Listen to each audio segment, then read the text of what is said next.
Monsieur le Premier ministre, Monsieur Charles Michel,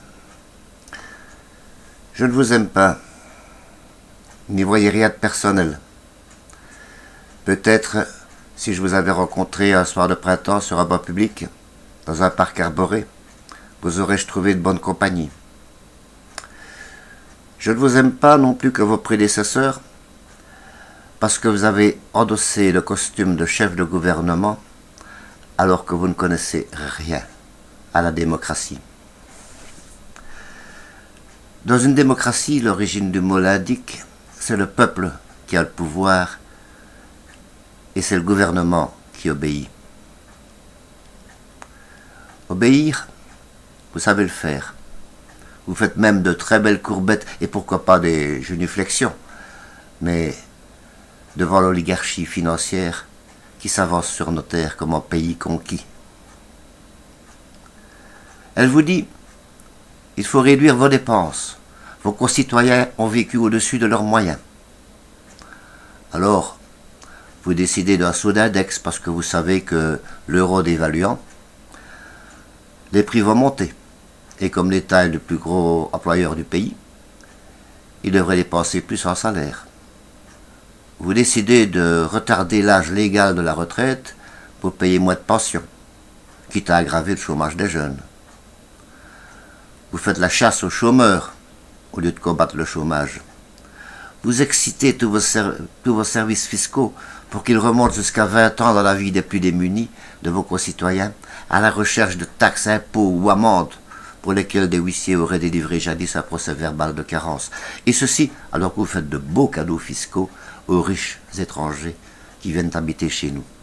Bref, vous assassinez votre population au lieu de la servir. Et tout cela sous un prétexte que vous savez mensonger. Nous n'avons pas vécu au-dessus de nos moyens. Nous avons vécu au-dessus de la voracité, de la cupidité, de l'oligarchie financière dont vous n'êtes que le larbin. Quelle est la part des intérêts cumulés dans notre dette publique ? Plus de 85%. Si vous n'aviez pas à payer ces intérêts, dont une part, circonstance aggravante, provient de l'emprunt consenti par l'État pour sauver les banques en 2008, il ne sera pas question d'austérité. Mais qui les a voulus, ces intérêts? Est-ce la population? Avons-nous eu droit à un référendum à propos de l'article 104 du traité de Maastricht ou à propos de l'article 123 du traité de Lisbonne? Un seul des partis du gouvernement a-t-il clairement mentionné dans son programme que ces articles qu'il s'apprêtait à voter allaient imposer aux contribuables de payer désormais des intérêts sur les dettes de l'État? C'est donc votre problème, pas celui de la population. Réglez ça avec vos amis du VLD et du CDNV et avec vos ennemis intimes ou complices du PS et du CDH. Mais cessez de rançonner votre peuple. Le peuple n'est pas tenu par les décisions qu'il n'a pas prises. Vous avez cessé d'être un état de droit. Vous n'êtes plus qu'une entreprise commerciale, déguisée en gouvernement. Votre objectif se limite à assurer des profits à vos patrons, en l'occurrence une véritable association de malfaiteurs. Car les banquiers sont des faux monnayeurs. Et d'ailleurs, en Islande, ils risquent d'être condamnés à des peines de 4 à 12 ans de prison pour avoir fait exactement ce qu'ils font chez nous. Vous savez en effet que chaque euro existant a été créé ex nihilo par le crédit. C'est pas ça le problème. Parce qu'au fond, si vous demandez un crédit hypothécaire ou un financement pour une voiture, quand le prêt sera remboursé, il y aura simplement en plus dans la société le bien que vous aurez acheté et sa contre-valeur exacte aux mains des producteurs de richesse. Si une entreprise demande un crédit d'investissement ou un crédit de caisse, il y aura également une production derrière. Non, le problème, ce sont les intérêts bancaires, qui, eux, restent la propriété de la banque et sont ensuite partagés entre les actionnaires, alors qu'ils ne correspondent à aucune création de richesse. C'est donc de la fausse monnaie. C'est de l'escroquerie pure et simple. Vos partis de gouvernement, et j'englobe aussi bien les libéraux, les chrétiens et les socialistes flamands, comme francophones, ont légalisé cette escroquerie et seront donc condamnables pour association de malfaiteurs. Vos maîtres sont même des assassins. Ils ont écrasé les pays du tiers-monde sous le poids des intérêts de la dette, provoquant des millions de morts par la faim, la malnutrition, l'absence de soins, la précarité de l'existence, et aussi par des guerres et des meurtres motivés par l'appât du gain. Notre gouvernement a commandité l'assassinat de Patrice Lumumba, et derrière chaque dictateur que l'oligarchie occidentale plaçait au pouvoir par les armes, se tenaient, carnet de commandes et contrats de crédit à la main, des représentants de ces oligarques. Ils ont fait le nid du terrorisme, ils ont nourri la haine de l'Occident, ils sont directement responsables de l'immigration clandestine, ils sont responsables de la précarité que beaucoup connaissent aujourd'hui en Belgique, et donc de l'insécurité qu'elle génère. Aujourd'hui, c'est la Grèce, c'est l'Espagne qui compte leurs morts. Pas un jour ne se passe sans suicide, au pluriel, de désespoir, parce que vos maîtres, les financiers, ont spéculé sur les obligations d'État et créé des agences de notation à seule fin de justifier des intérêts plus importants. Vous sacrifiez les êtres humains à l'avidité des rapaces. Si vous étiez un homme et non pas un larbin, vous vous lèveriez pour crier avec force à ce monstre luxembourgeois qu'est Juncker qu'il doit donner carte blanche à Tsipras et Varoufakis parce que ceux-ci ont tenu jusqu'ici un langage raisonnable devant la mauvaise foi de tous les autres dirigeants européens et d'un FMI qui a violé le premier article de ses propres statuts. Et tout ça, pourquoi? Pour maintenir en vie coûte que coûte un système en train de s'effondrer? 70% des banques européennes sont en situation de quasi-faillite. Aux États-Unis, Bill Gross a dit « On dit que le temps c'est de l'argent, mais ce qu'on ne dit pas, c'est que l'argent actuel pourrait bien ne plus avoir beaucoup de temps. » Qui est cet homme? Eh bien, c'est le plus grand gestionnaire de fonds au monde, spécialisé dans les obligations. Qu'avez-vous prévu quand la prochaine crise, annoncée beaucoup plus forte que celle de 2008, arrivera? Quand les banques seront à nouveau en faillite, vous les sauverez encore via une contribution au fonds de stabilité financière, toujours à nos frais, bien entendu? Ou bien avez-vous prévu une nouvelle monnaie qui pourrait succéder à l'euro? Je parie que vous n'avez rien prévu. Je sais que vous ne me répondrez pas publiquement aussi longtemps que ma vidéo restera confidentielle, prouvant ainsi, s'il en était encore besoin, que l'essentiel pour vous n'est pas d'entrer dans un débat démocratique, mais de rester au pouvoir pour appliquer la politique décidée par la mafia financière. Mais si vous me répondiez, je connais d'avance vos arguments. Vous diriez que des erreurs ont peut-être été commises. Non, pas peut-être, certainement. Mais que dans le contexte actuel, toute l'économie mondiale est régie par cette oligarchie et qu'il serait suicidaire de s'en écarter. Que les pays qui ont essayé sont la Libye de Kadhafi, la Corée du Nord et l'Iran, considérés comme l'axe du mal par le plus incapable et le plus monstrueux président de l'histoire des États-Unis et par l'un des plus odieux des présidents français, celui qui a fait voter le traité de Lisbonne par voie parlementaire, parce qu'il savait que les Français étaient contre. Ah, elle est belle, votre démocratie. Alors, parce que j'ai peut-être un peu plus de temps pour réfléchir que vous qui sautez de caméra en caméra pour imprimer votre image dans l'inconscient collectif, je vais vous aider à redresser la situation et vous expliquer ce que vous devez faire. Je ne le fais pas pour vous, ni pour moi, car à 67 ans, je n'ai aucune autre ambition que de finir ma vie tranquillement, avec la satisfaction d'avoir été utile. Je le fais pour mes concitoyens et tous ceux qui souffrent sur la planète. C'est urgent, parce que l'économie mondiale peut s'effondrer à tout instant, et qu'il est nécessaire d'avoir un plan de secours. C'est vital, parce que si le chaos s'installe, un autre système encore moins démocratique sera mis en place par les oligarques actuels. Donc, ce doit être votre priorité.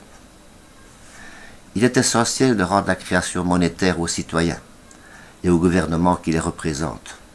Essentiel également de tarir la source de la puissance de l'oligarchie financière, à savoir les banques. Cela peut se faire sans casse, de la manière suivante. Vous allez contacter les meilleurs développeurs informatiques que vous puissiez trouver et les meilleurs spécialistes en monnaie cryptée, ainsi que producteurs de boîtiers de smartphones. Chaque boîtier doit pouvoir être connecté physiquement à un autre par un branchement, côté mâle et côté femelle, pour permettre des paiements rapides aux caisses des magasins. Chacun de ces boîtiers, avec son programme, sera un petit ordinateur, un portefeuille électronique et une banque individuelle. Vous ferez écrire 6 types de programmes différents. Le premier pour les citoyens, le deuxième pour les chefs de gouvernement et les bourgmestres, le troisième pour les ministères et échevinats, le quatrième pour les entreprises, le cinquième pour les associations sans but lucratif, et le sixième pour les différents services appartenant aux entreprises, associations et administrations, telles que les caisses de magasins. Les portefeuilles banques individuels seront fournis par les administrations communales à un prix abordable pour tous, à chaque habitant inscrit sur le registre de population. Le numéro série de l'appareil sera consigné dans les archives communales. À la première ouverture, l'appareil réclamera l'empreinte digitale du propriétaire qui l'enregistrera dans sa mémoire et comparera ensuite à l'empreinte réclamée à l'ouverture de chaque session. L'administration veillera à ce que chaque appareil soit remis en main propre, y compris aux enfants, et que ce soit bien le propriétaire nominatif qui appose ses empreintes à la première ouverture. Lors de la première session, chaque citoyen devrait introduire des données telles que sa date de naissance, son adresse, son numéro de série et une clé personnelle de 20 caractères, des chiffres et des lettres comme dans un code IBAN, qui sera ensuite crypté par le programme et permettra la connexion à distance entre deux appareils sans passer par un serveur central. Ça, c'est très important. Les monnaies cryptées utilisent déjà ce procédé. Ensuite, l'utilisateur sera invité à entrer une ou plusieurs adresses e-mail auxquelles l'appareil devra envoyer une copie cryptée et datée de chaque transaction. Il s'agit d'une mesure de protection contre toute tentative d'agression et contre une perte éventuelle de l'appareil. Comme je vous l'ai dit, chaque portefeuille électronique est en même temps une banque personnelle. Tout citoyen y aura 2 comptes. Un compte ML pour monnaie libre et un compte MS pour monnaie solidaire. 2 monnaies complémentaires dans un premier temps, appelées à devenir devises officielles dans les 2 ans. À l'origine, la valeur du ML est liée arbitrairement à celle de l'euro. Lorsqu'elle deviendra devise officielle, elle entrera sur le marché d'échange. La valeur de la MS, de la monnaie solidaire, sera donc toujours indissociablement liée à celle de la monnaie libre. Puisque chaque portefeuille est en même temps une banque, il peut faire de la création monétaire ex nihilo. Le premier jour de chaque mois, chaque compte individuel sera crédité de revenu de base ou dividende universel, calculé selon l'âge de son propriétaire. 100 ml de la naissance à l'âge de 12 ans, 200 ml pour les 12-13 ans, 300 ml pour les 14-15 ans, 500 ml pour les 16-17 ans, 1500 ml de 18 à 59 ans inclus, 2000 ml à partir de 60 ans. Valeur établie sur base de la valeur de l'euro le 30 mai 2015, indexée au besoin. Ce dividende universel se justifie par tout ce que nous avons construit grâce à nos impôts. Il se justifie par le fait que l'oligarchie financière de tout temps a privatisé les bénéfices et socialisé les pertes, comme lors du sauvetage des banques en 2008, comme par exemple lorsque les gros investisseurs se sont appropriés les progrès technologiques pour remplacer l'homme par des machines et provoquer ainsi le chômage à charge du contribuable.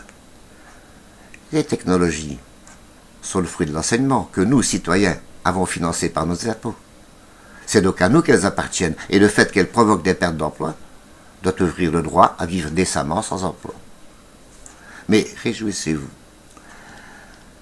Le fait que nos banques personnelles nous offrent ce revenu de base vous dispense aussi du versement d'allocations familiales, de chômage, de survie et de pension, et de toute l'administration qui va avec. Vous cherchez par tous les moyens à réduire les dépenses de l'État. Vous voilà servi. Vous vous disiez préoccupé par le problème du financement des pensions et vouliez en retarder l'âge d'accès. Vous devriez être heureux, et les travailleurs aussi, qui pourront en profiter dès l'âge de 60 ans. À la dernière minute du dernier jour de chaque mois, le logiciel effacera la partie non utilisée du revenu de base, parce qu'une création monétaire doit être liée à une richesse économique ou sociétale. Cette mesure lutte donc contre l'inflation et encourage à faire vivre le commerce ou la vie associative. Car, pour éviter cet effacement, tout citoyen pourra virer le solde de son dividende universel à une association sans but lucratif agréée dans le domaine humanitaire, écologique, social, culturel, pédagogique, sportif amateur ou lié à la recherche médicale. Les numéros de compte des grandes ONG internationales comme UNICEF, Greenpeace ou Amnesty International et les associations agréées par les gouvernements nationaux et régionaux ainsi que par les communes figureront sur la base de données, le portail d'un site web où le portefeuille ira les chercher. Pour chaque don à une de ces associations, le portefeuille banque procédera sur le compte MS du donateur à une création monétaire d'un montant en MS équivalent à 75% ou 80% du don. Il calculera également sur ce compte un intérêt de 7,5 ou 10% l'an. Cette création monétaire et ses intérêts se justifient par la plus-value sociétale engendrée par le don. Par exemple, vous connaissez assez les coûts engendrés par la toxicomanie en frais de police, de justice, de santé, de remédiation scolaire, pour percevoir l'intérêt économique de la réhabilitation de toxicomanes dans la société. Les MS pourront à tout moment être virés sur un compte ML, mais deviennent alors instantanément des ML. En revanche, il ne peut pas y avoir de transfert d'un compte ML vers un compte MS. Chaque citoyen pourra également solliciter un crédit sans intérêt auprès de ce portefeuille banque. Il devra préciser le montant et la durée de remboursement souhaité. Si la mensualité de remboursement n'excède pas le tiers des ressources mensuelles du citoyen, et si la durée de remboursement n'excède pas son espérance de vie, le crédit est accordé et le logiciel prélève automatiquement les mensualités. Ces crédits seront de fait associés à une création de richesse, puisque les citoyens l'utiliseront pour financer un achat important ou pour lancer une entreprise seule ou avec des associés. La possibilité de crédit gratuit auprès de ce portefeuille banque n'encourage pas les prêts entre particuliers. Ceux-ci seront néanmoins possibles et encadrés par les deux logiciels, avec un intérêt à convenir entre 0 et 5%. Les mensualités étant prélevées à la source. Vous commencez à comprendre la différence entre une monnaie au service de l'homme et une monnaie au service de quelques privilégiés. En qualité de chef de gouvernement, vous recevrez le portefeuille banque réservé à l'État. Celui-ci est également doté d'un pouvoir de création monétaire annuel, dont le calcul s'effectue comme suit. Dernier PIB par habitant publié, multiplié par pourcentage des charges dévolues au fédéral exprimé en décimales, multiplié par nombre d'habitants, multiplié par indice des prix à la consommation. Le calcul est exactement le même pour les chefs de gouvernement des régions et pour les bourgmestres des communes. Pour ce calcul de répartition des charges, il faudra évidemment déduire les allocations familiales, de chômage, de survie et de retraite qui ne seront plus à payer. Vous ferez également l'économie de toute l'administration de la fiscalité. En effet, si vous faites le calcul, vous constaterez que votre dotation annuelle, si les charges du fédéral représentent 60% des charges globales, elle est pratiquement égale à l'ensemble des recettes fiscales de 2013, avec lesquelles vous deviez assumer le paiement de la plupart des allocations précitées. Vous ne serez donc plus autorisé à prélever le moindre impôt, la moindre taxe, le moindre droit d'accise sur les ressources des habitants, des entreprises et des associations. Au lieu de travailler la moitié de l'année pour l'État, les gens pourront travailler toute l'année pour eux-mêmes. L'existence de ces portefeuilles banques constituera une garantie plus que constitutionnelle que les humains ne seront plus jamais asservis par un pouvoir. L'État, les régions, les provinces et les communes auront également accès au crédit sans intérêt, qui sera automatiquement accordé si le délai de remboursement proposé n'excède pas 80 ans et si les remboursements annuels ne dépassent pas le tiers de la dotation annuelle. Le logiciel prélèvera lui-même ses remboursements. Vous repartirez sans dette, et n'aurait plus besoin des banques et marchés. Les dettes libellées en euros pourraient être remboursées au cours de la période où les ML et MS ne sont encore que des monnaies complémentaires. Vous assumeriez par exemple vos dépenses intérieures en ML, mais continueriez à percevoir taxes, impôts, lois sociales et patronales sur les salaires et produits en euros. Le temps que les multinationales s'adaptent à la nouvelle donne. Vos recettes en euros pourraient donc être intégralement affectées au remboursement de la dette. Cette perspective me déplaît souverainement, puisque je considère que les intérêts de cette dette publique sont illégitimes. Mais je reconnais que pour calmer les marchés au cours de cette période de transition et pour renforcer la valeur du ML quand il sera sur le marché d'échange, il est préférable que le pays soit le moins endetté possible. Même après l'introduction de cette nouvelle monnaie sur le marché, votre économie en dépenses publiques peut vous permettre d'achever le remboursement de la dette publique en ML. Je vous suggère cependant de profiter aussi de ces économies pour donner plus de moyens au secteur de l'éducation et de la justice et pour prendre des participations dans les entreprises créées par les résidents de votre pays. Les portefeuilles banques des instances publiques ne pourront pas se connecter au portefeuille banque des citoyens. Seul un juge d'instruction pourrait ordonner la comparution d'un suspect et l'ouverture de son portefeuille banque dans le cadre d'affaires portant sur le terrorisme, la corruption et des trafics illégaux. En revanche, chaque citoyen pourra, à l'aide de son appareil, se connecter à ceux des instances publiques afin de vérifier les comptes de celles-ci. Eh oui. Ça vous surprend, monsieur le Premier ministre. Bien, c'est ça la démocratie. Les électeurs peuvent vérifier la manière dont les élus gèrent les missions qu'ils leur ont confiées, mais les élus ne peuvent pas avoir accès aux comptes des citoyens parce qu'ils relèvent de la vie privée. Quand le portefeuille banque d'un habitant se connecte au vôtre, il se synchronise immédiatement avec votre indice des prix à la consommation. Vous pouvez aussi lancer un référendum et des élections par ce moyen. Je passe très rapidement sur les portefeuilles des ministères et échevinats qui n'ont pas la fonction banque, mais seulement celle de portefeuille électronique. Donc pas de création monétaire. Leur dotation provient du portefeuille banque du chef de gouvernement ou du bourgmestre. Les entreprises et les associations sans but lucratif ont un portefeuille banque dont la création monétaire se limite à un crédit sans intérêt. À manier avec prudence parce que le portefeuille s'éteint définitivement après 6 mois de défaut de remboursement.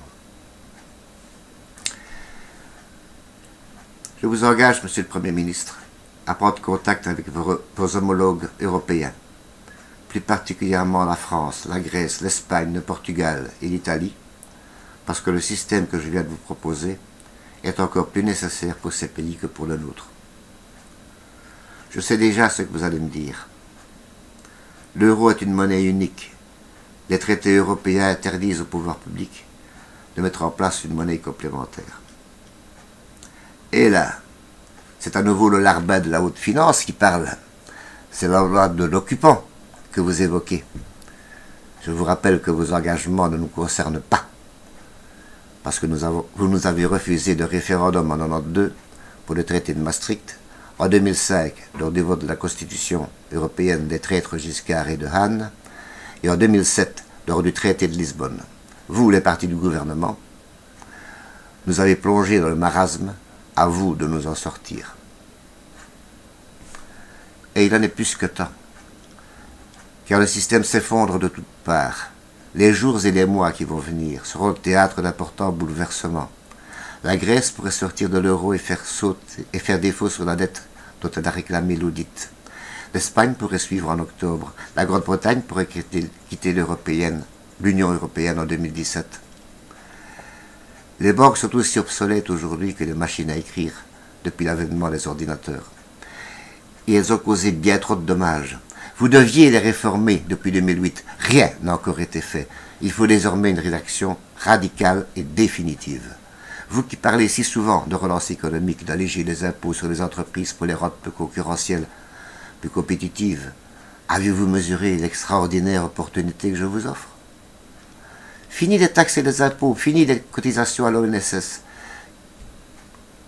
Quel est Eldorado pour les entreprises? Et aussi pour les entreprises étrangères qui viendront s'établir chez nous. Je vous fiche mon billet que les autres pays européens ne tarderont pas à vous imiter et que le système s'étendra même bien au-delà de l'Europe. C'est vrai, nous allons progressivement, puis totalement, nous émanciper des banques et couper le robinet qui alimente leur puissance. Mais nous ne touchons pas aux fortunes établies et leur donnons les moyens de gagner sur notre territoire des parts de marché et des avantages à l'exportation, car tous les prix vont baisser. Et pas seulement en raison de l'absence de TVA, mais aussi parce qu'il n'y aura plus d'intérêt bancaire à répercuter aux clients. Vous savez, moi je ne fais pas de politique. La droite gouverne en Belgique, la gauche molle en France, la gauche radicale en Grèce, et j'espère bientôt en Espagne. Moi je suis du parti des gens qui souffrent. Qu'il s'agisse de commerçants et d'entrepreneurs proches de la faillite, de chômeurs, de travailleurs exploités, de femmes seules qui doivent élever leurs enfants, d'immigrés que vous placez lâchement dans des centres fermés comme des délinquants. Mais vous qui rêvez de renvoyer l'opposition aux reliques du passé, si vous ne saisissez pas cette perche que je vous tends, si vous refusez d'entrer dans la postérité, dans la peau de celui qui a repoussé l'occupant et ouvert la voie à une nouvelle civilisation, d'autres pourraient le faire. Et c'est vous qui entreriez dans l'histoire comme le dernier Premier ministre Collabo. Et ne venez pas me dire que mon système ne marcherait pas. Le système actuel, il marche. Oui, vers ça tombe. Et ceci malgré des leaders politiques qui se croient compétents, malgré des économistes et autres prétendus experts qui n'ont pas vu venir la crise de 2008 et ne voient pas la prochaine, malgré des médias qui feignent de croire au sérieux de leurs favoris pendant les campagnes électorales.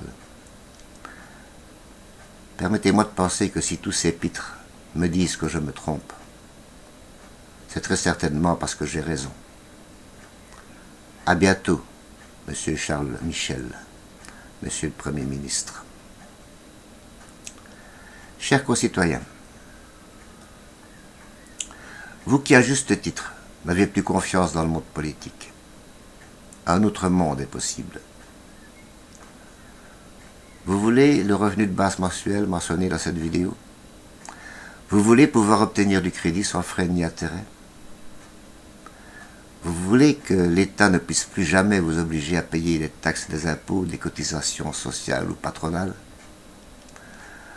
Vous voulez travailler toute l'année pour vous-même et non plus la moitié du temps pour l'État et l'autre moitié pour l'oligarchie financière? Vous voulez une monnaie qui soit au service de tous et non d'1% de la population? Alors, aidez-nous à faire le buzz. Comment pouvez-vous accélérer les choses? Envoyez le lien de cette vidéo à tous vos amis, sur chacun des réseaux sociaux sur lesquels vous êtes inscrits. Il ne s'agit pas seulement de le mettre sur votre page Facebook, mais sur le mur de tous vos amis, qui l'autorisent, en leur demandant de faire la même chose avec les leurs. Idem pour Twitter, ne pas seulement tweeter le lien pour vos abonnés, mais de tweeter également sur les comptes Twitter auxquels vous êtes abonnés. Deuxièmement, en signature de vos emails, écrivez « Pour votre survie, visionnez cette vidéo » suivi du lien. Troisièmement, faites la même chose sur les forums que vous fréquentez. Quatrièmement, cherchez sur Internet les adresses email des parlementaires et membres du gouvernement et envoyez-leur ce lien agrémenté de courts textes de votre choix. Faites la même chose avec les journalistes et les rédactions de journaux. Expliquez ce concept aux membres de votre famille, à vos collègues et amis dans la vraie vie. Dites-leur qu'ils pourraient avoir leur propre banque personnelle, à l'abri de tout pouvoir. L'appui des gens qui ne sont pas branchés sur Internet est tout aussi important. Si vous avez besoin d'une description écrite de ce système, allez voir cet article de Politique Fiction sur http://www.chercherlavérité.com. Chercher la vérité s'écrit chercher à l'infinitif et vérité sans accent. Donc je répète, http://www.chercherlavérité.com et cliquez sur le lien en haut de la page d'accueil. D'autres pages seront ajoutées de temps à autre pour mieux expliquer le concept point par point. Si vous voulez lutter plus activement pour la mise en place de ce système, demandez votre inscription dans le groupe Facebook Sortir du système et de l'austérité. Je vous remercie pour votre attention et pour tout ce que vous allez faire.